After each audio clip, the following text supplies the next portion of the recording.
Representatives from the Republican National Committee tour Cincinnati as a possible site for their 2016 convention.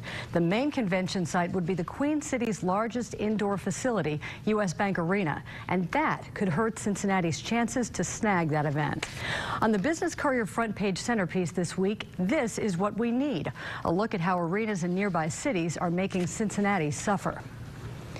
The Business Courier looks into why, without major improvements and more likely a new facility altogether, Cincinnati will continue to miss out on top entertainment and struggle to attract big-time sporting events that bring millions of dollars and national attention to cities. At nearly 40 years old, the facility is ancient compared to other nearby facilities like the KFC Yum Center in Louisville, Nationwide Arena in Columbus, and Bankers Life Fieldhouse in Indianapolis. Some say putting money into fixing the arena is like putting a Band-Aid on a serious wound. Business Courier reporter Steve Watkins has been investigating this issue and joins Business Courier editor Rob Dahlmeyer in the studio with more on what he found and the economic implications of the aging arena. Steve and Rob. Thanks, Peg. Steve, thanks for being here. Sure, thanks for having me. It's one of those things where U.S. Bank Arena's been around so long, I drive by it every day, and you just sort of forget to look at it with fresh eyes, but that's what you did this week.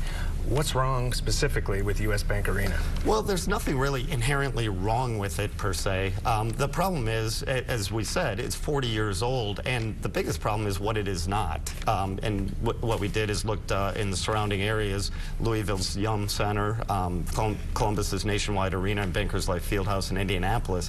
Those facilities are not only bigger. Yum Center seats 22,000. We seat about 17 or 18,000 here. They've got, at the Yum Center, twice as many suites, which generate a lot of revenue for performers.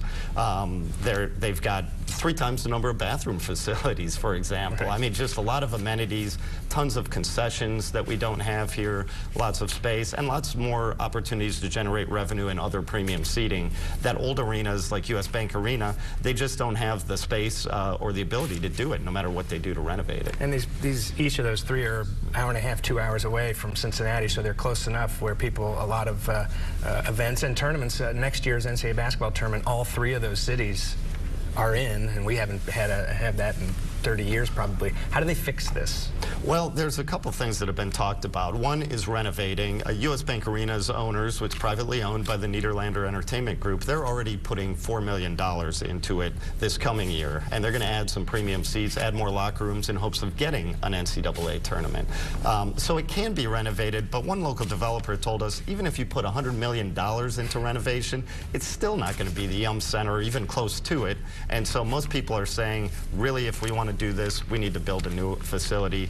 Yum Center costs $240 million. It's going to take some public money as well, and that's the hang-up. Well, I mentioned the NCAA tournaments, which are cash cows for the cities that get those. Sure. But what other events, what other kinds of things are we missing out on? Yeah, the Yum Center has this summer's lineup I took a look at, and you've got names like Katy Perry, Miley Cyrus, Lionel Richie, Paul McCartney. And then you look at the lineup at U.S. Bank Arena, and it's basically Bruno Mars is a big name. The rest are people that most people haven't heard of, or they're UFC fighting. It's kind of night and day in terms of the difference in events. And so you did talk to also some people that said, like you mentioned before, that there's just a real possibility that there's nothing you can do to that place to have it be apples to apples with, let's say, the Yum Center.